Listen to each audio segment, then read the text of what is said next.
Sensibiliser et susciter la réflexion autour des nouvelles mesures à adopter pour faire face au changement climatique, c'est le but visé par les initiateurs de la marche pour le climat. Cette marche n'est qu'une étape en réalité.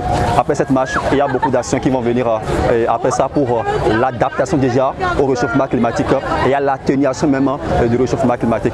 Certes, le gouvernement fait déjà beaucoup pour le climat, mais seulement on le reproche le simple fait que le gouvernement n'implique pas les ONG à la base. Pour impacter réellement en termes d'écologie, il faut forcément harmoniser, il faut forcément combiner les énergies.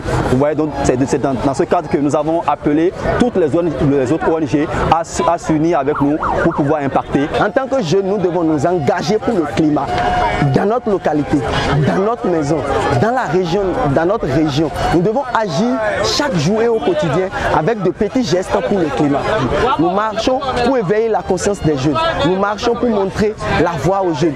Nous marchons pour dire non à la destruction de la terre. Organisations non gouvernementales et activistes pour le climat, en participant à cette activité, ont réitéré leur engagement pour la préservation de l'environnement. Nous soutenons évidemment cette cause parce que c'est très important aujourd'hui d'agir, de se lever pour le climat.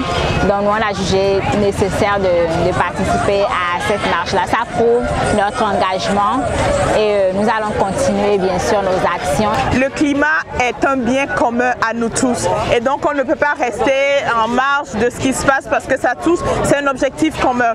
Et donc se mobiliser ce matin pour sensibiliser, pour responsabiliser nos populations, c'est une responsabilité au fait de nous tous. La caravane a parcouru pendant environ 2 heures d'horloge les principales artères du 10e arrondissement de Cotonou.